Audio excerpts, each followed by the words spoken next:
Hai, selamat datang di podcast Starting Point. Starting Point adalah podcast yang dikelola oleh Pusat Studi Perdagangan Dunia Universitas Gadjah Mada.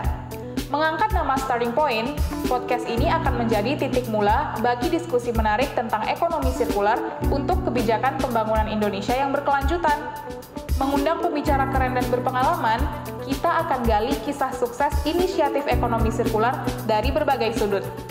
Masing-masing dari kita bisa jadi agen perubahan dunia yang lebih baik. So stay tuned for more inspirations. Starting Point, start your act now. Karena ini sekarang mereka sudah bertanya lagi, Bu, kapan ada pasar sirkular lagi? Aku butuh tas, aku butuh sepatu. Karena luar biasa excitementnya. Punya teman yang masih bagus, murah Mbak harganya. Sepatu itu cuma 30.000, 20.000 karena kami batasi. Tas juga sama, cuma 20.000, tapi anak-anak seneng. Nah, seperti itu yang kami harapkan.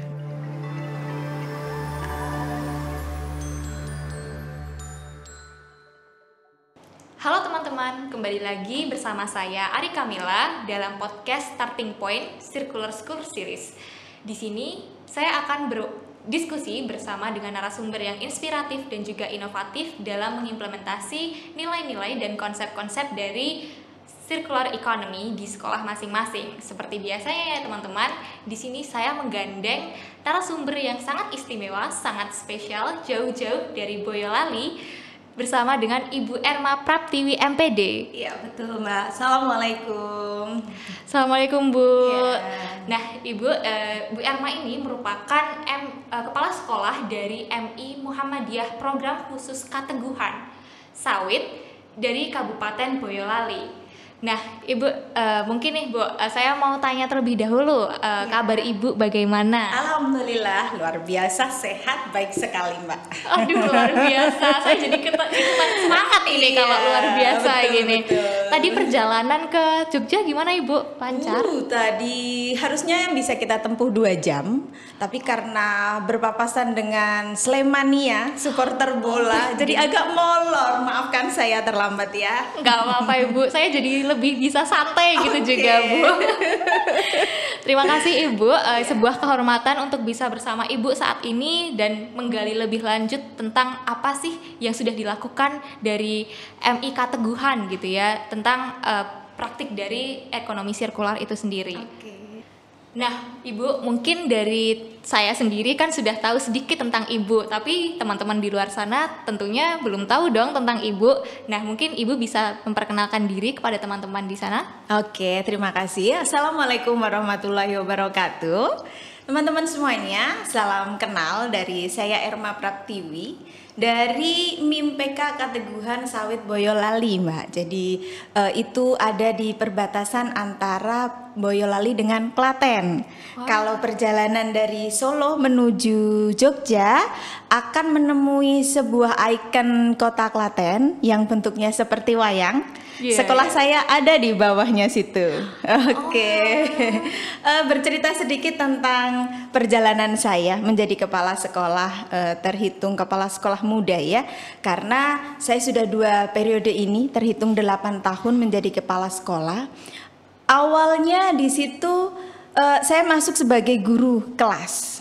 Guru kelas apa Bu kalau boleh tahu? Guru kelas 2. Guru kelas 2, kemudian dalam perjalanan saya agak sedikit banyak tingkah Mbak. Jadi mohon maaf ya, mungkin hiperaktif ya.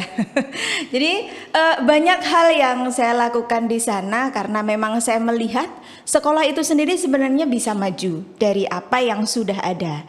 Cuman tidak ada yang menggerakkan. Akhirnya saya mengawali dari menggelar sebuah open house untuk sekolah yang tujuannya adalah mencari murid sebanyak-banyaknya. Saya juga mengusulkan kepada yayasan tentang bagaimana manajemen keuangan supaya mudah monitoringnya.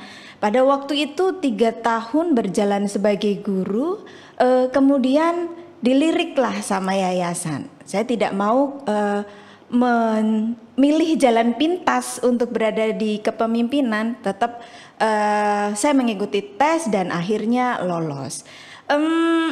Cerita tentang kepemimpinan saya yang terhitung singkat dalam perjalanannya, kalau pegawai negeri mungkin ya, itu belum tentu bisa menaiki jabatan dalam waktu sesingkat itu. Tapi karena saya pegawai luar negeri alias swasta, jadi bisa-bisa aja pakai jalan melompat seperti itu ya. Jadi di situ akan dilihat bukan pada berapa lama dia bekerja, tapi bagaimana kualitas kinerjanya.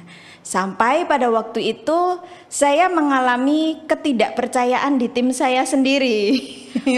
Ini masa-masa sulit ini Mbak. Jadi wajar lah saya juga bisa menerima kalau orang Jawa bilang bayi ndek wingi sore wes ancik-ancik gitu kan. Baru aja lahir 3 tahun yang lalu sudah menjadi kepala sekolah. Apa bisa gitu kan. Kemudian saya ngosak AC apa ya Mbak ya? Ngosak AC itu melewati jalan yang nggak biasa gitu. Iya, Atau kalau trennya anak-anak milenial sekarang out of the box gitu ya. Iya, out of the box, jalannya out of the box. Iya betul. Tapi tetap saya pakai falsafah Jawa di mana wong Jawa di pangku mati. Saya punya senior yang banyak di sana dan harus saya hormati, harus saya tempatkan pada tempat yang tepat. Tapi saya juga harus punya ritme sendiri. Saya punya genderang sendiri untuk panggung saya. Jadi saya tetap menjadi pemimpin yang melayani, bukan pemimpin yang tudang-tuding saja.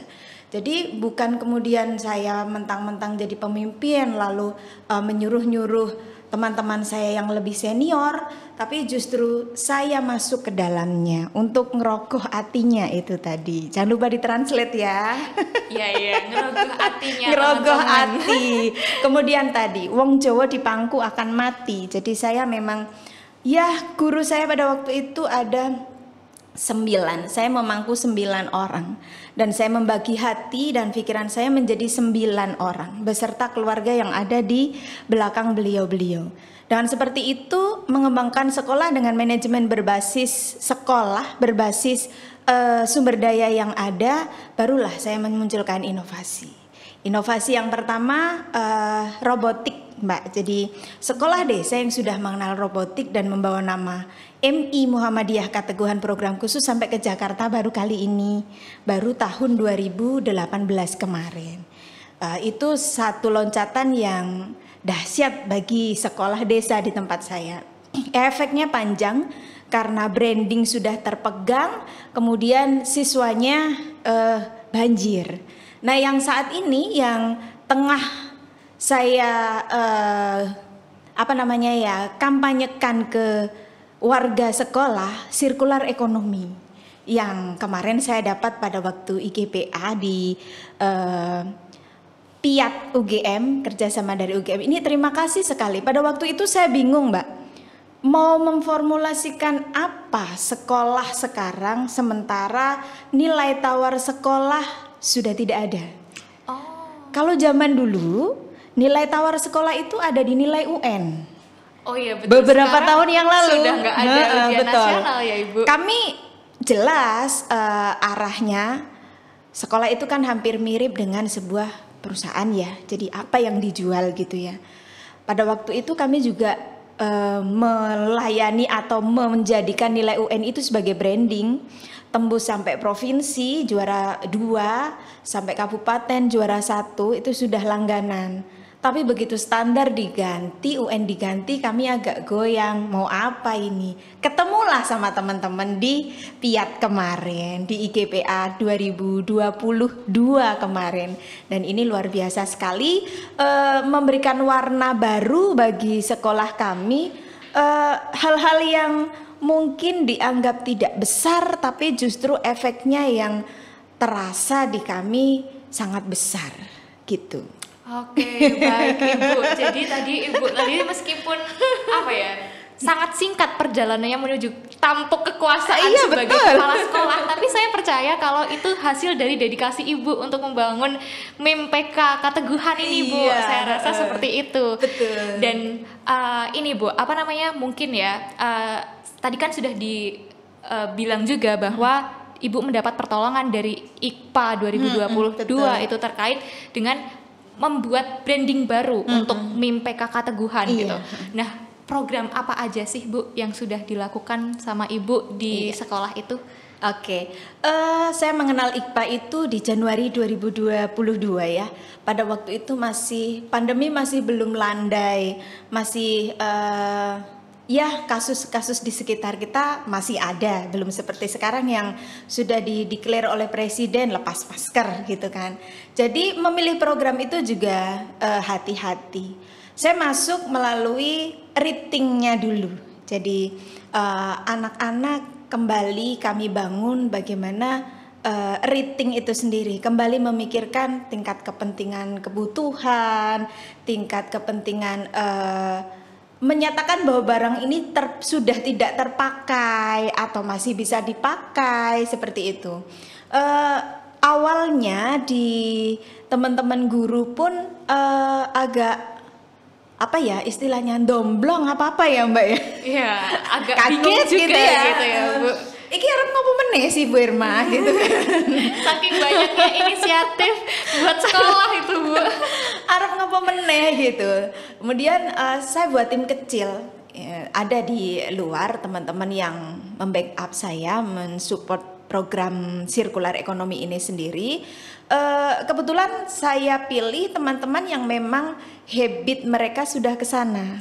Kebiasaan mereka di rumah sudah mengarah ke sana. Tinggal kita mencari teman yang lebih banyak lagi gitu kan. Jadi guru-guru sudah ada yang mulai melakukan pilah sampah di rumah, kemudian sampai ke bagaimana membuat kompos dari sampah-sampah itu. Lalu saya sampaikan ini, beliau-beliau senang sekali. Wah, tenane loh Bu, iso konsisten apa enggak gitu. Bisa istiqomah enggak? Jangan-jangan nanti cuman program yang awal-awalnya heboh, lama-lama hilang kayak gitu.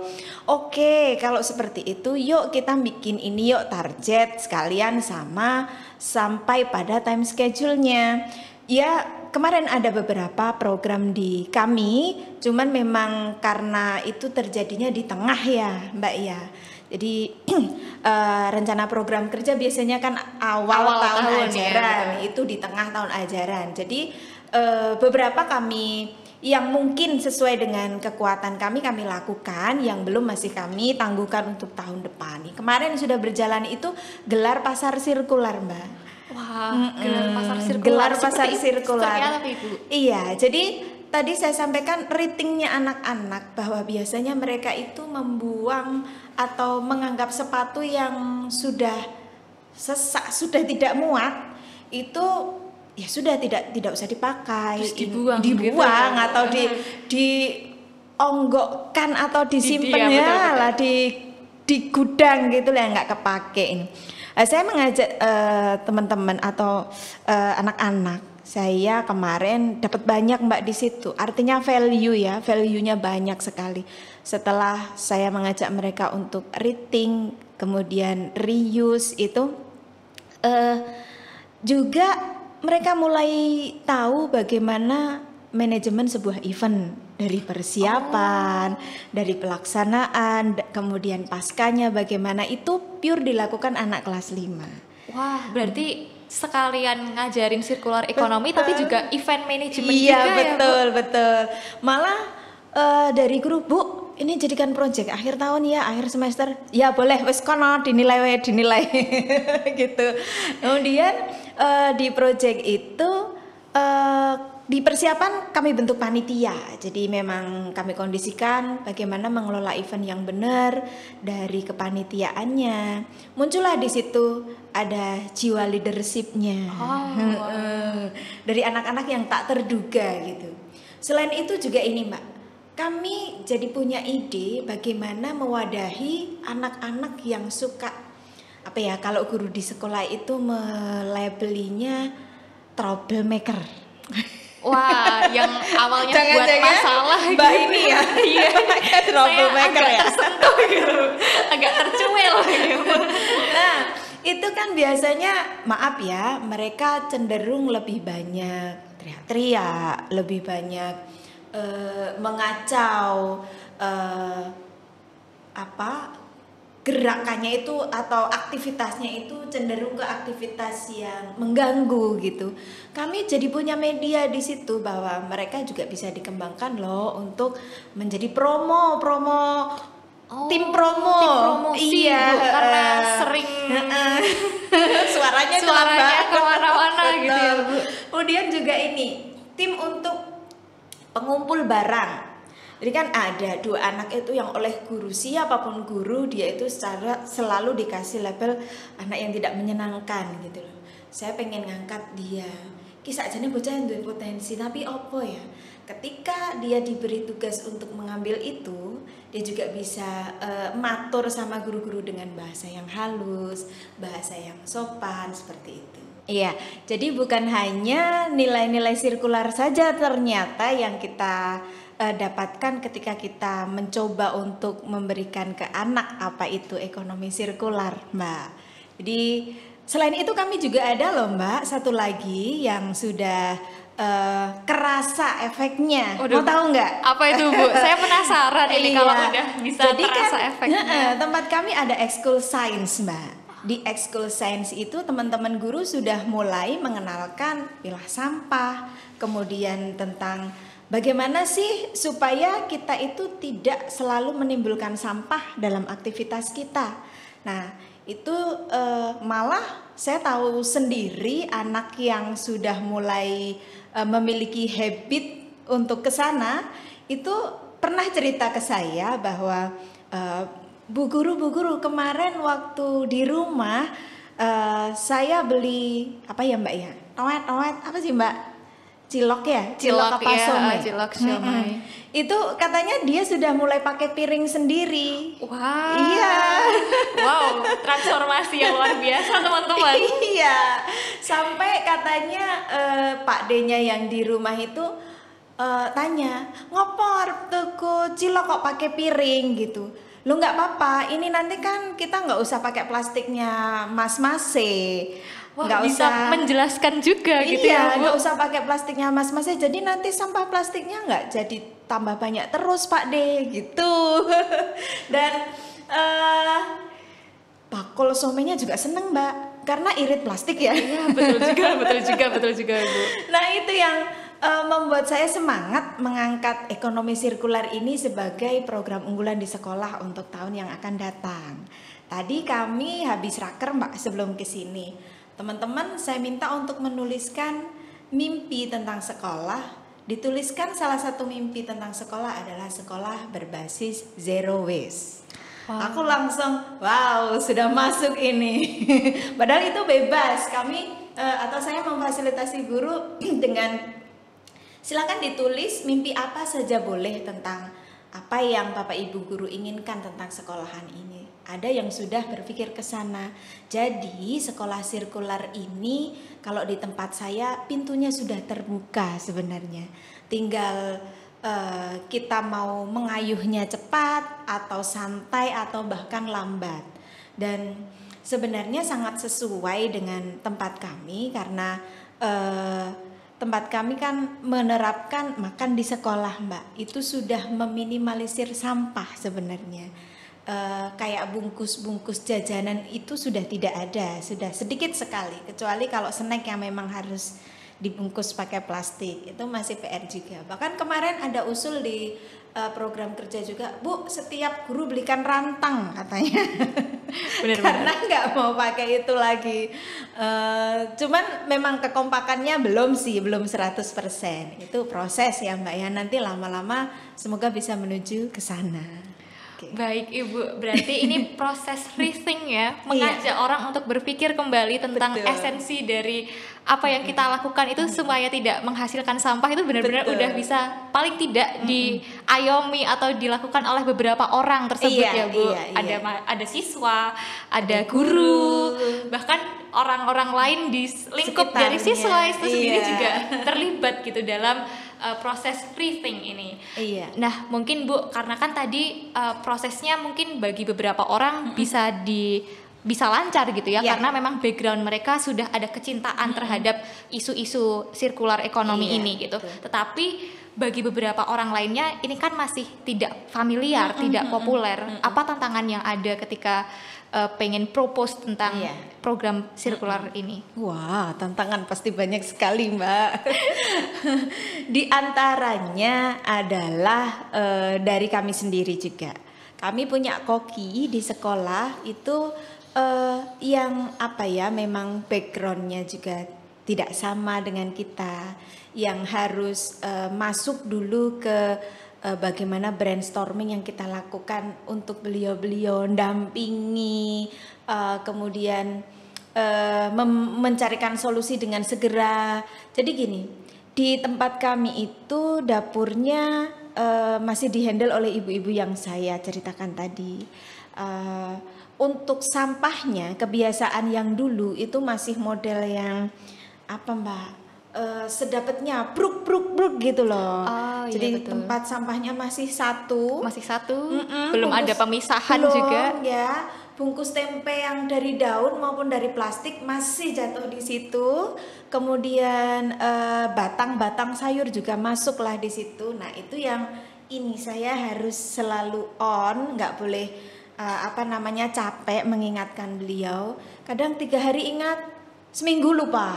Jadi ngulang lagi dari awal. Itu masih proses yang paling berat menurut saya. Jadi bagaimana mengedukasi orang-orang sekitar, bahkan orang tua juga tidak sepenuhnya untuk support, karena seperti tadi ya, misalnya di pasar sirkular itu pernah juga ada yang komentar, ngapa lo barang-barang bekas dijual gitu. Padahal setelah anak-anak mendapatkan value, paling tidak uang ya, dari apa yang sudah dijualnya, itu anak-anak seneng. Meskipun nilainya nggak besar, 20.000, 30.000, tapi seneng. Mereka jadi berpikir, oh ternyata barang di sekeliling kita itu tidak berhenti pada aku sudah nggak muat, tapi aku masih bisa memanfaatkannya atau mengalihkan manfaat itu untuk orang lain, kayak gitu. Nah, mungkin Bu, kan tadi juga dari orang tua juga ada tantangannya gitu ya, karena ngapain lo sampah kok dijual lagi gitu, karena kan ini udah nggak kepake gitu kan ya. Padahal Ibu sendiri pengen menyampaikan message bahwa dari sampah juga bisa jadi rupiah gitu kan Bu. Nah, sedangkan kalau di sekolah sendiri memang habitnya yang pasti perlu diubah gitu ya Bu. Nah, karena tadi kan kita udah berbicara tentang tantangan yang ada gitu, tapi saya tahu bahwa sebenarnya pasti ada harapan dari semua aksi yang ada gitu kan Bu. Iya, betul. Nah, ada nggak Bu harapan yang pengen Ibu sampaikan kepada orang-orang tersebut, kepada tokoh lain gitu, kepada orang-orang lain di luar sana? Iya, paling tidak lingkungan sekitar sekolah, baik itu guru, kemudian anak-anak sendiri, orang tua, itu benar-benar bisa. Yang pertama rating kok Mbak. Kalau sudah ratingnya berhasil, mindsetnya sudah berubah, itu insya Allah mau kita ajak kemana sudah bisa. Nah, proses rating ini memang panjang, karena kita berbicara dengan makhluk hidup ya, manusia yang dia punya pikiran yang tidak bisa kita setir. Jadi menurut saya sirkular ekonomi ini akan berhasil kalau kita berhasil melewati ratingnya ini tadi, yang dimana itu sampai mengubah mindset bahwa sampah itu sebenarnya tidak berhenti pada sampah, masih bisa kita olah lagi, kita manfaatkan lagi. Hanya saja memang kita butuh tenaga ekstra, pikiran ekstra, biaya mungkin juga ekstra ya Mbak ya. Cuman ketika itu semuanya sudah bisa kita lewati dan kita sampai pada zero waste itu tadi, insya Allah semuanya akan menjadi habit yang baru dan tidak kemudian harus mengulang-ulang lagi kepada generasi yang berikutnya, tapi cukup mereka melihat apa yang kita lakukan itu sudah bisa untuk menjalankan ekonomi sirkular ini tadi. Harapan saya itu ratingnya berhasil, baru kemudian kita akan ke step-step selanjutnya.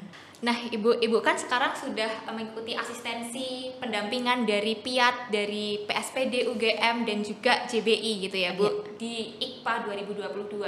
Nah, di sini ada nggak sih Bu kesan atau hal yang paling memorable, yang paling diingat Ibu dalam acara tersebut? Oke, banyak sekali sih sebenarnya Mbak. Tapi yang paling saya garis bawahi adalah ternyata sekolah itu juga harus memperhatikan lingkungan. Jadi kecintaan pada lingkungan yang dibangkitkan kembali oleh IKPA ini sendiri. Selama ini kebanyakan sekolah fokusnya ada di cognitive minded, kemudian pembangunan karakter. Itu juga tidak salah sih ya, tapi memandang pengembangan sekolah dari sisi lain, ini adalah hal yang saya dapat dan benar-benar saya pegang di IKPA ini sendiri. Jadi tanggung jawab lingkungan itu ada di kita semuanya. Dan mumpung saya ini punya Bolo gitu ya, punya komunitas yang bisa saya kembangkan.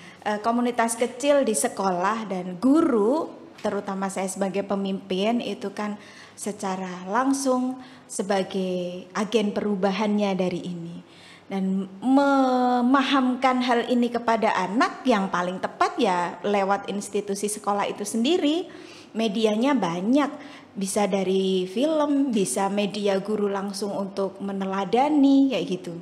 Dan iklimnya di IKPA sendiri ini sangat positif dan menyenangkan Mbak. Jadi luar biasa Ibu. Iya, setelah acara IKPA itu sendiri kami tidak kemudian lepas, tapi kami selalu menginspirasi satu sama lain.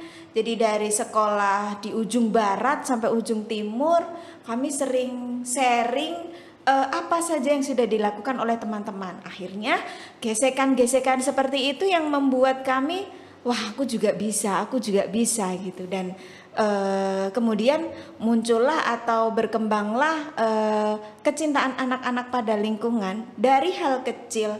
Bagaimana mereka memilah sampah-sampah yang ada di tangan mereka, menempatkan sampah pada tempat yang tepat supaya penanganannya juga tepat. Itu yang paling berkesan bagi saya, karena selama ini memang belum terfikirkan yang lebih fokus gitu, belum. Dan dari IKPA saya dapat itu. Kemudian ada lagi tantangan dari IKPA ataupun satu nilai value yang bisa diambil, bagaimana sih mengubah mindset orang yang mereka cenderung sudah ada pada zona nyaman dan menjadikan itu karakternya, kayak membuang sampah. Susah banget Mbak, tapi dengan adanya value-value dari sekolah sirkular itu sendiri, dan ketika kita sudah menyampaikan ke teman-teman guru, ke anak-anak, mereka jadi ada motivasi. Paling tidak kami awali atau kami masuk lewat pintu ekonomi itu tadi, kayak pasar sirkular itu tadi, yang ada insentifnya gitu, bisa menarik gitu ya Bu. Iya, itu loh Mbak, anak-anak itu mereka mendapatkan laba. Setelah itu kami tidak membaginya ke rupiahnya anak-anak, tapi kami pakai untuk makan bersama. Oh, membangun solidaritas juga betul. Ibu. Hanya seporsi stik aja sudah membuat mereka tambah bersemangat ya, dan mereka ketagihan untuk itu lagi. Kapan-kapan nanti kami buat dengan tema sekolah sirkular juga, tapi mungkin fokusnya kami ubah supaya anak-anak tidak jenuh gitu. Wah, keren banget Ibu. Jadi mengapresiasi anak-anak dengan cara yang baru juga. Betul, ya Bu. Kalau kayak gini kan nggak bosen. Mungkin anak-anak juga melihat rupiah itu untuk apa sih ini? Mungkin untuk jajan. Tapi kalau diapresiasi pakai makan steak bersama gitu, jadinya kan lebih keren gitu ya. Betul sekali. Dan ini Bu, mungkin yang bisa di-highlight adalah bahwa institusi pendidikan punya kewajiban juga untuk mengajarkan siswa-siswa untuk memandang sesuatu hal berdasarkan dari efek lingkungannya gitu ya Bu. Betul. Jadi apalagi yang kita bisa tinggalkan ke generasi selanjutnya kalau bukan lingkungan yang baik gitu ya Bu. Betul. Nah nih Bu, tadi kan kita sudah membahas dari program-program yang sudah dilakukan Ibu, mulai dari rintangannya juga apa gitu. Tetapi kita juga pasti tahu bahwa banyak sekali orang di luar sana yang sebenarnya pengen nih mengimplementasikan sekolah sirkular itu juga di sekolahnya gitu ya. Betul. Nah Ibu ada pesan nggak buat mereka yang memiliki semangat itu? Oke. Dimulai dari rasa cinta dulu ya, dimulai dari hati. Jadi bekerja keras itu hasilnya hanya akan pas, dan bekerja keras itu memakainya otot. Kalau bekerja cerdas kita pakai otak, memang hasilnya akan lebih luas. Tapi kalau bekerja ikhlas itu pakainya hati, hasilnya akan tidak terbatas sampai ke akhirat. Luar biasa. Jadi dimulai dari itu, cintailah dulu apa yang akan kita lakukan itu, bangun dulu cintanya, masuki, dalami, cintai. Kalau sudah seperti itu, insya Allah nanti apapun yang akan kita hadapi akan mudah. Karena apa? Yang sudah kami lakukan ini sangat menginspirasi teman-teman. Kemarin saya sudah ditanya beberapa teman, piye carane gawe pasar sirkular itu, gitu. Saya jelaskan, sudah dilakukan di teman mana ya? Karanganyar di Kerjo, teman sekolah Muhammadiyah juga di sana. Ada teman Boyolali yang juga sudah bertanya, kok seru banget? Iya seru atau tidaknya kan yang membuat kita, itulah yang timbul dari hati itu. Dan kecintaan anak-anak di sini juga akan tumbuh dari guru-guru yang mencintai mereka. Guru-guru yang menyampaikan apapun itu ilmu, baik yang baru ataupun yang lama, dengan hati. Kalau hanya dengan kerja keras yang pakai otot, ngoyak-oyak, teriak-teriak, itu hanya pas, hanya sesuai dengan apa yang kita ingin pada waktu itu. Terlaksana pasar sirkular tapi nggak membekas. Kalau hanya kita pakai otak saja, mungkin anak-anak juga tidak sampai pada habit mereka. Karena ini sekarang mereka sudah bertanya lagi, Bu, kapan ada pasar sirkular lagi? Aku butuh tas, aku butuh sepatu. Karena luar biasa excitementnya. Punya teman yang masih bagus, murah Mbak harganya. Sepatu itu cuma 30.000, 20.000 karena kami batasi. Tas juga sama, cuma 20.000, tapi anak-anak seneng. Nah, seperti itu yang kami harapkan. Kalau memang teman-teman ada yang pengen ngulik seperti apa pasar sirkularnya MIM PKK Teguhan, bisa berkunjung di medsos kami, di IG maupun di Facebook dengan ID MIM PKK Teguhan. Nanti ketemu di sana. Ada saya juga sedang senang-senang sama anak-anak karena memang guru SD itu tugasnya bersenang-senang ya, tidak menjejalkan materi-materi yang berat, tapi bersenang-senang dulu. Dari senang Mbak, akhirnya merembet jadi hasil yang memuaskan tadi. Bener banget ya Ibu, berarti juga nilai-nilai baru dari konsep circular economy itu juga bisa tertanam karena ikhlas dari hati, betul, gitu ya Bu. Betul. Nah tadi kan juga teman-teman udah dibilang bahwa Ibu ini punya sekolahnya juga punya sosial media di Instagram dan juga Facebook. Nanti teman-teman yang penasaran nih terkait bagaimana menjalankan pasar sirkular itu sendiri, mau kepoin lebih lanjut gitu, itu boleh langsung ke Facebook dan juga Instagramnya, betul, ya Bu. Baik, tanpa terasa pembicaraan kita juga sudah pada akhir acara gitu ya Bu, dan saya harap semoga diskusi Mbak, kita terasa. Waduh Ibu, karena Ibu yang dari tadi memberikan informasi kepada kita ya Bu. Baik Ibu, jadi karena kita juga berada di akhir acara dan teman-teman juga sudah pasti sudah mendapat ilmu yang banyak dari diskusi kita tadi. Terima kasih kepada Ibu Emma Pratiwi. Sama-sama. Sudah datang ke acara ini dan juga sudah berpartisipasi dalam podcast Starting Point Circular School Series.